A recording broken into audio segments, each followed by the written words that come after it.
لەسەر ئەم پرسە میوانداری بەڕێز دکتۆر موسەنا ئەمین ئەندامی ئەنجومەنی نوێنەرانی عێراقمان کردو کە بە سوپاسەوە لە ستۆدیۆکانی سلێمانی لەگەڵمان ئامادا بێ. دکتۆر شەوتان باش، سوپاس بۆی کە ئامادەن لەگەڵمان. لەو پرسیارەوە دەست پێ یەکەم، هەنگاوەکانی پێکێنانی حکوومەتی نوێی عێراقی بەکوێ گەیشتووە؟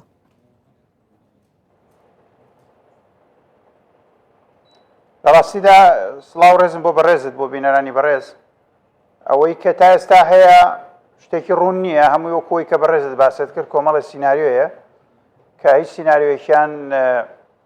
گەرانتی تەواوی نییە بۆ جێبەجێ بوون، بەڵام لە هەموو حاڵەکە پێویستە حکوومەتێ پێک بێنرێ. ئەو حکوومەتە کاتی ئەبێ بە حکومی ڕێکەوتنێکی سیاسی یا کاتی ئەبێ بە حکومی ئەمری واقع و فشاری شەقام و سەدرەکان بە تایبەتی بۆ شکستێنان بە پێگەنانی حکوومەت دوای ئەوەی کە پێگەهێنرێ. ڕەنگە کاتی بێ ڕەنگیشە بەردەوام بێ، ئەگەر بێت وڵانی کەمی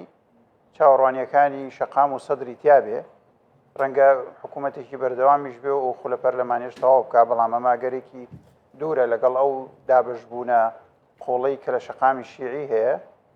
و لەگەڵ ئەو دەستێوەردانە ئیقلیمەی کە بەردەوام لە عێراقا هەر هەبووەیە. زەحمەتە بتوانرێ بەو ئاسانیە حکوومەتێک پێک بێنرێ، بەڵام لە ڕووی شەکلیەوە ئێستا مەسەلەی پێگەنانی حکوومەت ئاسانترە لە جاران، چونکە لە ناو پەرلەمانە زۆرینەی ئێستا دیارە، ئەو زۆرینەی کە ئەبێت تەکلیف کرێ بە تشکیلی حکوومەت. و من تەوەقوعەکەم لە دوای شووی جەژن پەرلەمان کە کۆ ئەبێتەوە دەنگ بدرێ لەسەر سەر و کۆمار، کورد چڕێ بکەوێت لەسەر کاندیدێک یا خۆڕێ نەکەوێت، بە دەنگدان یەکلا ئەبێتەوە پرسە و سەر و کۆماریش کە دیاری بوو کێیە تەکلیفی کوتلەی زۆری ناکا کە ئیتاری تەنسیقیە بۆ پێگەنانی حکوومەت. دکتۆر موسەنا تەنها پێشبینیە یاخود دنیاییە یەکلابوون، بەڵام لە هەموو حاڵەکە من هەمیشە وتومە لە میدیاکان و بە تایبەتیش بۆ ئەوەی کە میدیای عەرەبی فەشەلی خۆی نەخاتە سەر کورد، وتومە هیچ وەختێک پرسی سەر و کۆمار نەبووە تەمایی پێکنەهێنانی حکوومەت یا کۆخشکستێنان یا تەجمیدی پرۆسی سیاسی لە عێراق. ئەوەی کە ئەوترێ لەلایەن هەندێک لە هێزە سیاسی شیعیەکانەوە لە ڕاستیا بە ئامانجی خۆدزینەوەی لە ڕاستیەکان و هەڵدانی تۆپەکەیە بۆ ساحەی کورد و ناشرینکردنێکی ناڕاستەوخۆی کوردە لە شەقامی سیاسی عێراق. گینا هیچ وەختێک هێزە سیاسی شیعیەکان لەسەر کورد نەوەستاون بۆ پێگەێنانی حکوومەت. ئێمە بیرمان دێ کە لە ساڵی 2014 حکوومەت حەیدەر عەبادی پێک هات، ئێمە لە پەرلەمان بووین، ئێمە هەموو هێزە سیاسیەکان لە دوای دەستپێکردنی دەنگدان لەسەر حکوومەت چوونە ژوورەوە، یعنی نەوەستان لەسەر کورد. و ئەو کاتە بیرم دێ برێتمە گۆرک لەگەڵ لە گردەکەی زەرگەتە لەگەڵ هێزە سیاسیەکان کۆبوو، هێشتا ڕێنەکەوتبوون لەسەر ئەوەی چی بکەن و چی نەکەن. ئێمە لە ژوورێک دانیشتبووین هەموو هێزە سیاسیەکان، بینیمان کە ئەوان چوونە ژوورەوە و دەستیان کرد بە پێگەنانی حکوومەت بێ چاوەڕێنی کورد. لە 2018 کە کورد ڕێنەکەوتبوو لەسەر سەر و کۆمار کێبێ ئەو کاندیدەی کە دەنگی پێدرێ، دووبارە بردیانە ناو کە خۆیان ڕێکەوتبوون، سەرۆگۆزیرانیان حاضر بوو، چوونە ناو پەرلەمان و دەنگیاندا. ئێستاش ئەم هێزە سیاسیانەی کورد ڕێبکەون لەسەر کاندیدێک بۆ سەر و کۆمار دەنگی پێدرێ ڕێنەکەوتن بە دەنگدان یەکلاکرێتەوە لە ناو پەرلەمان هەروەکو 2018 ئەو کاتە لە بینی دکتۆر بەرهەم و بەڕێز دکتۆر فواد، یعنی مەسەلەکە لەسەر کورد نەوەستاوە. بەڵام دکتۆر موسەنا چوارچەوەی هەماهەنگی وا ناڵێت، هەروەکو خۆش ئاماژەت پێکرد ئێستا تۆپەکە هەڵدراوەتە ساحەی کوردەوە، ئەوان باز لەواکەن ئەڵێن ئێمە چاوەڕێی کوردین بۆی خۆیان یەکلا بکەنەوە بۆ پۆستی سەر و کۆمار، چونکە یەکلاکردنەوەی پۆستی سەر و کۆمار پەیوەندی بە پێکێنانی حکوومەتەوە هەیە. یەک زەڕە ڕاستی لەو قسەیەدا نییە، خۆدزینەوەی لەو ناکارایی ئەوان کە ناتوانن تەفاهماتێک لە نێوان خۆیانە دروستکەن، ناتوانن پێک بێن لەسەر شێوازی حکوومەت بۆ کات وەرگرتن مەگەر ئەو قسانە بکەن، کاتیان دەستکەوێ بیانۆکە بپێچنەوە بۆ کوردەوە و هەموو هێزە سیاسی کوردستانیەکانی ژەبێ وریای ئەم خیتابە بن کە ئەم خیتابە ئەوەنەی تر کێروی یعنی دژایەتی کورد یا ناشرینکردنی کورد وەکوونەتەوە لە عێراقا زیادەکا و ئەبێ خۆ بە دوور بگرن لەو بابەتە، بەڵکو بڵێن ئێمە یا ڕێکەوین یا ڕێناکەوین. لە هەموو حاڵەکە پەرلەمان یەکلایەکاتەوە، کورد ئەگەر بتوانێت ڕێکەوێت لەسەر ئەو بابەتە بێگومان باشترە بۆ خۆی و کێشەکان ئاسانترەکە و مەسلەی بەشداری سیاسی کورد بێ کێشەترە بێ لەم قۆناغی داهاتوو کە ئێستا قۆناغی ئێستای سیاسی عێراق زۆر قۆناغێکی ئاڵۆز و پڕکێشەیە، بۆیە هەتا کوردیش تەبا و نزیک بێ باشترە. بەڵام ئەگەریش نەکرا هەبیشە خیتابی سیاسی ئێمە ئەوە بێ ئێمە یا ڕێکەوین یا ڕێ ناکەوین لە ناو پەرلەمانە یەکلا بێتەوە یانیش مەسەلەکە پەیوەندی بە کوردەوە نییە. زۆر باشە دکتۆر دواتر دێمە سەر ئەو خاڵی کە کورد چی بکە بۆی کە بێ زیان یاخود کەمترین زیانی بەرکەوێ لەم دۆخەی کە باسیەکەی لە عێراقدا هەیە. بەڵام ئێستا باسی ئەوە بکەین ئەمەوێت لە زاری بەڕێستانەوانێ بزانین بە دیاریکراوی کێشەی نێوماڵی شیعە چییە؟ چونکە بۆ خۆتان نزانن ئێستا پۆستی سەرۆک وەزیران جارێکی دیکە خەریکە نێوماڵی شیعە پەر دەکاتەوانێت. ئایا هیچ کاندیدێکی دیاریکراو هەیە یەکلا بۆتەوانێت لە نێوماڵی شیعەیە بۆ سەرۆک وەزیران؟ لە ڕاستیدا کاندیدێکی دیاریکراو نییە. کێشەی ماڵی شیعە کێشەی دەسەڵاتە، کێشەی سەرۆت و سامان و داهاتە، کێشەی پێگەی سیاسی حیزبەکانیانە کە بەشێکیان گورزێکی باشیان بەرکەوتووە. من پێم وایە ئەسڵەن پرۆسی سیاسی عێراق هەر هەمووی لە دوای 2023ەوە گورزێکی جەرەک بڕی بەرکەوتووە بەوەی کە زیاتر لە 75 هاوڵاتیان بڕیان بەم نیزامە سیاسیە نەماوە. ئەوەشی کە بڕوای ماوە گورزێکی داوە لە ئەو حیزبە سیاسی تەقلیدیانەی عێراقیان بردووە بڕێەوە. ئێستا ژمارێکی زۆر مستەقل و سەربەخۆ هاتوونەتە ناو پرۆسی سیاسی عێراق و ئەو جێکۆڕکێی کراوە بە پێگەی هێزەکان کە وای کرد ئەگەر ئەوە هەبێت کە ئەسڵان بخرێنە دەرەوەی پێگەنانی حکوومەت ئەگەر سەدرەکانیش استیقالیان نەکردایە لە پەرلەمان ئەگەری زۆری هەبوو کە هەندێک لە هێزە سیاسیانە بچنە دەرەوەی پێگەنانی حکوومەت. ئەم هێزە سیاسیانەش بەداخەوە ستراکچەری وجودیان بەسراوەتەوە بە کۆمەڵێک گەندەڵی و تاڵانکردنی وەزارەتەکانەوە کاتێکە دێنە حکوومەت بۆ ئەوە دێن وەزارەتەکان دادۆشن و لەو ڕێگەیەوە داهات دابینکەن بۆ حیزبەکانی خۆیان و لەو ڕێگەیەوە بتوانن خەڵکێک بپێچن بە حیزبەکانی خۆیانەوە. ئەمە واقع سیاسیەکەی عێراقەوە ئەوان کێشیان لەسەر ئەمەیە، ئەمە حەقیقەتی کێشەکانی ئەوانە و کێشەکە بەداخەوە بۆ خزمەتی هاوڵاتیان نییەوە بۆ کەواتە دکتۆر موسەنا سەروەری بۆ عێراق و بەڵێ کەواتە دکتۆر بۆ خۆتان نەزانن ئەم هەڵبژارنا هەڵبژارنێکی پێشوەخت بوو کە لە ڕێگەی شەقامەوە داواکرا. کەواتە بەڕای بەڕێستانەوەی کە من لە قسەکانتان تێگەیشت بێتم پێکێنانی ئەم حکوومەتەش ناتوانێت دۆخی عێراق بگۆڕێت. ئەم دۆخی کە ئێستا تێکەوتووە دۆخێکی چەق بەستووی لە ڕووی سیاسی ئەمنی ئابووری کۆمەڵایەتیەوە. بە قەناعەت و پێشبینی من هیوادارم ڕەشبینی نەبێ واقعبینی بێ. من بڕوام وانە ئەم حکوومەتەی داهاتووی عێراق بتوانێت هیچ شتێکی جەوهەری لە عێراقا بگۆڕێ بەداخەوە و هەر لەبەرەوە شەیمەوەکو یەگرتو بڕیارمەنداوە ئۆپۆزیسیۆن بین و نەچیناوە حکوومەتەوە و قەناعەتمان وایە کە حکوومەتی داهاتووی عێراق وەکوتە شتێکی جەوهەری ناگۆڕێ ئەو سیستەمە سیاسیەوە داڕزیوە بە ئاسانی ناتوانرێ پینە و پەڕۆ بکرێ و ئەگەریش لەبەر یەک هەڵبۆشێ ئەگەری بەریەکەوتن هەیە ئەگەری یعنی ڕوبەڕووبوونەوە هەیە کە ئەوش ئەگەرێکی مەترسیدارترە لەم حاڵێکی ئێستا ئەم حاڵی هەرچۆن هەیە ئێستا هەرچەنە پینە و پەڕۆی ئەگەری ڕوبەڕووبوونەوە مەبەستە چیە دکتۆر موسەنا؟ بێگومان باشترە لە حاڵەتی فەوزا و بەریەکەوتن. ئەگەری ڕوبەڕووبوونەوە ئەگەرێک پێشبینی بکەین بەڵکو ئەگەرێک هەیە ڕووی داوە ئێمە زیاتر بەڵێ لە بینەی هێزە سیاسی شیعەکانە ئەگەری ئەوە هەیە کە هەندێکیان بچنە سەر شەقامەتی ڕوبەڕوو ببنەوە. ئێمە بە سەدان کوژراومان هەیە لە خۆپشاندانەکانی تشرین کە زۆربیان بە گولە لەسەر دەموچاو و لەسەر سنگیان درراوە. ئەمە خۆی بۆ خۆی ڕوویداوە بۆ هۆیە و بۆ حکوومەتی عادل عەبدولمەهدی ڕووخا. بۆیە ئێستا ئەم ئەگەراگەرێکی حازرە ڕوویدا ماوەیەک لەمەوە پێش کۆنتترۆل کرا بەو ڕێکەوتنەی کرا لەسەر حکوومەتەکەی کازمی. ئێستا بە چوونە دەرەوەی سەدرەکان لە حکوومەت کە سەدرەکان بەشێ بوون لەو دیمەنەی کە ئەو وەزعی دروست کرد هەر خۆشیان بەشێ بوون لە دیمەنی کفکردنەوەی شەقام و حکوومەتەکەی کازمیش ئومێدێکی دروست کرد بۆ ئەو شەقامە بەڵام ئومێدەکان بەداخەوە جێگەی خۆی نەگرتووە عێراق ئەو عێراقەیە کە خراپتر بوو لە سەردەمی کازمیا بە قەناعەتی من و ئێستاش ئەگەری ئەوە هەیە کە ئەم هێزە سیاسیانە بە تایبەتیش کە سەدر پەرلەمانی بەجێڵاوە خۆ ناچێت لە ماڵەوە دانیشێ و حکوومەت جێ بێڵێ بۆ ئەو حیزبانەی کە نانێشت ئەو چێژ لە سەرکەوتنەکەی ببینێ بێگومان دێتەوە سەر شەقام ڕەنگە بۆ ماوەیەک بۆ ئەوەی وێنا نەکرێ کە سەدر فەوزا لە عێراقا دروستەکە یا سەدر نایەوە ئیستقرار لەوانەیە بۆ ماوەیەک مۆڵەت بدا بەم هێزە سیاسیانە حکوومەتەکەیان پێک بێنن بەڵام دوای ئەوە لە مەڵاسا ئەبێت بۆ ڕوخاندنی ئەو حکوومەت. کەواتە دکتۆر موسەنا قسەکە ئەوەیە سەدر پەنا بۆ جوڵانەوەی شەقام دەباتەوە جارێکی تر لە عێراقا؟ من وا چاوەڕێیەکەم بەڵام هەموو ئەگەرەکان کراون بەس وا چاوەڕێیەکەم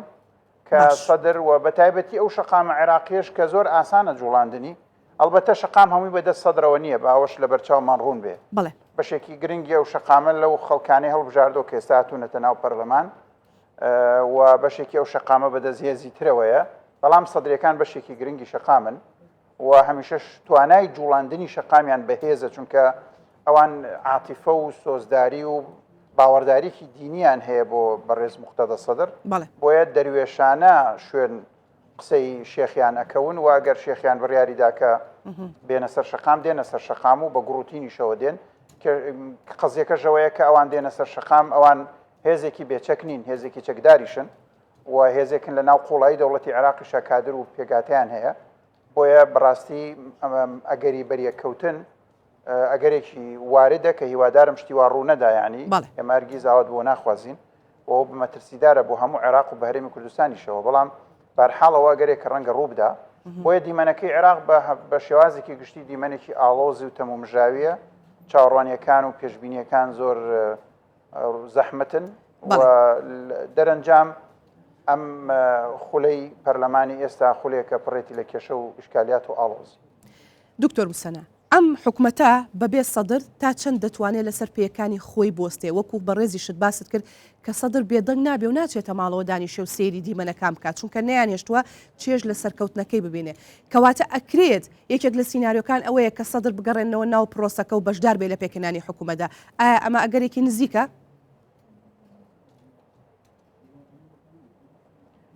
بەڵێ ئەوە یەکێکە لەو ئەگەرانەی کە ئەتوانێت حیاتێکی درێژتر تەمەنێکی درێژتر ببەخشێ بە حکوومەت و استقرارێکی زیاتر بدا بە عێراق بەبێ ئەوەی سەدر لە ناو پەرلەمان بێ بەشداری پێ بکرێت لە حکوومەت مەرجیش نییە لە کەسی دەرەجەیەک مهمەوەی ئەو خوێندنەوە چییە دکتۆر موسەنا پێتان وایە سەدر بۆ قایل بێت بۆ حکوومەت ئەوە یەکێکە لەو سیناریوانەی کە لە بەردەست هێزە سیاسیەکانایە و لە بەردەم سەدریشایە جا سەدر بەوە قایلە بێ یا قایل نابێ من وازانم چاوەڕوانەکانی سەدر لەوە گەورەترە وەکو استراتیژیت بۆ ڕازی نابێ بەڵام وەکو تەکتیک احتیمالی وەکو تەکتیک قبولی بکە مەرجووە کە قبولیشی کا مەرجنی ڕای بگەێنێ و بیکاتە سیاسەتێکی پەسەندکراوی ڕاشکاوانەی خۆی چونکە ئەوە تەعنەدا لە ئەسڵی ئەو پرۆژەی کە ئەو هەیەی وە تەعنەدا لەو هەڵوێستەی کە نواندوێتی معقول نییە ڕاستە و خۆ ئاشکرا بچێتە ناو حکوومەت لە کاتێکا و پەرلەمانی بەجێهێشتووە بۆیە ئەمانە ئەڵێم بەڵام بۆ ئەوەی کە ئەم حکوومەتە استقراری ببێت تەمەنی درێژ بێ بتوانێت نەوعێک لە سەقامگیری دروست بکە پێویستە سەدرەکان لێی ڕازی بن سەدرەکان بەچی ڕازی ئەبن لەوانەیە لە ئایندەیەکی نزیکە ئەوانیش بازێک مەرجیش نییە بۆی ئەعلام و ڕاستەوخۆ ڕەنگە لەسەر زمانی هەندێکی کەسی نزیک لە ئەوان ڕەنگە لە هەندێک لەو مستەقلانەی کە نزیکن لە ئەوان پەیامی سەدر بگەێنن کە چی ئەوێ ڕەنگە لە پشتی پەردەکانەوە گفتوگۆی سەدرەکان و هێزە سیاسیەکانی تری عێراق بەردەوام بێت دکتۆر موسەنا ئەوە من وەڵامدانەوەی ئەو داخوازیانە قورس نییە ویستم پرسیار لەسەر ئەوە بکەم بەو پێی بەڕێستان ساڵانێکی زۆرە لە عێراقن لە ناو ئەنجومەنی نوێنەرانی عێراقدان و ئەزمونێکی باشتان لەگەڵ هێز و کتلە سیاسیەکانە هەیە لەوێ بە ڕای تۆ پێشبینی تۆ سەدر داوای چی ینی پێشبینی چی ئەکات بۆی کە بەرامبەرەکانی چوارچەوەی هەماهەنگی بۆی پێشنیارکەن و داوای بکەن بۆی بگەڕێتەوە ناو پرۆسەکە ینی چاوەڕێ تۆ باسیەوت کرد سەدر چاوەڕێی گەورەتر ئەکا چاوەڕێی چیەکە سەدر بڕواموانە سەدر ناگەڕێتەوە ناو پرۆسی سیاسی عێراق بۆ شێوەیە کە هەیە ئەوەن پەرلەمانتارەکانی ئێستا هەر ناتوان بەپی قانون تازە جێگەکانیان پڕکراوەتەوە و ئەوانەی کە هاتوون سوێندی یاساییان خواردووە و ئیستیقالە و دەست لە کارکێشانەکانی ئەوانیش چۆتە بواری جێبەجێکردنەوە و کۆتایی پێ هاتووە و جارێکی تر مستەحیلە ئێستا سەدرەکان بگەڕێنەوە ناو پەرلەمان بە ئایکە ناگەڕێنەوە پەرلەمان ئەگەڕێنەوە ناو کۆی پرۆسی سیاسی وتم ئەگەرێک هەیە کە سەدرەکان خیارێک لە خیاری ناوەڕاست هەڵبژێرن ئەوش بەوەی کە ڕاستەوخۆ نێنە ناو پرۆسی سیاسیەوە بەڵام تەوقعەکەم هەندێک داخوازیان هەبێ بۆ ڕازیبوون لە حکوومەت ئەوش بەجێکردنەوەیانە لە ناو حکوومەتانە لە ناو دەوڵەتە واتە چاو ببڕناندێ پێگەی سیاسی کە لە ناو دەوڵەتە ینی کاریگەری هەیە نەک لە ناو حکوومەتە بۆ ئەمەش هەندێ مەرج دانێن ناڕاستەوە خۆ بیدەنە و هێزە سیاسیانەی تر لە مقابلی ئەمەشەوە تەمەنێک بدەن بە حکوومەت بۆ ماوەیەک مۆڵەتی بدەن کە ئیش بکا و خزمەتگوزاری پێشکەشکا و داخوازیەکانی خەڵک بێنێتە دی ئەگەر سەرکەوتوو بۆ گەرنا داخوازیەکانیان نێتە دی من قەنەعەتم وایە کە سەدرەکان پەنا ئەبنەوە بۆ شقام مەرجیش نییە لە دوای جەژن و بەو نزیکانە لەوانەیە وەکوتم چەند مانگێک بەلانی کەم مۆڵە دەدەنە حکوومەتە تاوەکو بەختی خۆی تاقی کاتۆ لە پێگەنانی حکوومەت عفوان لە بەهێزە سیاسیەکان بۆ پێگەنانی حکوومەت ئەگەر ئەوە ڕوویدا وەلانی کەمی داخوازیەکان و مەرجەکانی ئەوانی تیا بوو ڕەنگە تەمەنێکی درێژتریشی پێ بدەن بەڵام ئەگەر ئەوەی هەیە کە بچنەوە سەر شەقام بۆ جارێکی تر هەوڵی یعنی شکست پێهێنانی ئەم پرۆسە سیاسیە بکەن بە شێوازێکی گشتی. زۆر باشە دکتۆر بابینە سەر کورد لایەنە کوردیەکان هەڵوێستیان چۆنە لەم دۆخەیە ئایا لەبەرەی چارەسەرن یاخود نەخێر بەشێکن لە کێشەکە لە عێراقدا ئێستا وە کورد چی بکا بوو ئەوەی بە کەمترین زیان لەم دۆخە دەرچێت؟ کورد لە سەرەتاوە بوو بە بەشێک لە کێشەکان ئەو هاوپەیمانێتێنی کە کورد کردی پێش لەوەی کورد خۆی ناوماڵی خۆی ڕێکخا بێگومان بەشدار بوو لە دروستکردنی ئەم دیمەنە سیاسی ئێستا بەشدار بوو لە بەرزکردنەوەی سەقفی چاوەڕوانیەکانی سەدر لە کورسیەکانیان کە ئەگەر بێت و طبعاً ئەو سێقۆڵیە پێک نەهاتایە سەدر ئەو چاوەڕوانیەی نەئابوو کە بتوانێت یعنی ئەو داخوازیانەی بێتە ئاستی ئەوەی کە هەر من حکوومەت پێگەێنم و من زۆری نەم لەبەرەوەی کە هێزە سیاسیانەی کە لەگەڵ من لەگەڵ خۆم ئەتوانین زۆرینەی ڕەها پێک بێنین ناو پەرلەمان و ویشەکان ئاسانکەین بۆیە کورد بوو بە بەشێک لەو طبعاً تەرەفەکەی تریش چوە لای ئیتاری تەنسیقی پارتی چوە لای سەدر یەکێتی چوە لای ئیتاری تەنسیقی هێزەکانی وەکو ئێمەش لەو بەینامایەوە هەر شتێک بڕوامان پێ بایەتە ئیدمانە کرد و بەڵام لە هیچ بەرەیەکیش نەبووین باشە لە دەرەنجام کورد بوو بە بەشێک لەو دابەشبوونەی کە ماڵی شیعە بۆی دروست بوو و نەیتوانی یەکێتی ناو ڕیزەکانی خۆی بپارێزێ لەبەر ئەو کێشە قوڵانەی بە دەرەجە یەک لە بینی پارتی و یەکێتی هەیە کە ئێستاش حل نەکردنی ئەو کێشانە بێگومان هەمان دیمەن دووبارە کاتەوە کە کورد بە شێوازێکە چێتە بەغدا کە ناتوانێ ببێ بە بەشێک لە چارەسەر ڕەنگە ببێ باشە دکتۆر مسەنا و پێگەی خۆشی ببێتە جێگەی پرسیار ئێمە هەمیشە قسەکانمان لەسەر ئەوە بووە کە کورد ناتوانێت خۆی ڕێک بخاتەوە بە یەک دەنگ و یەک ڕنگ و یەک ئینتیما و نەتەوەیەوە بچێتە عێراق بەڵام با پرسیارەکە بەو شێوەیە بێت ئەی ئەگەر کورد بەهێزەوە بچێتە عێراق چی بەدەسەهێنێت؟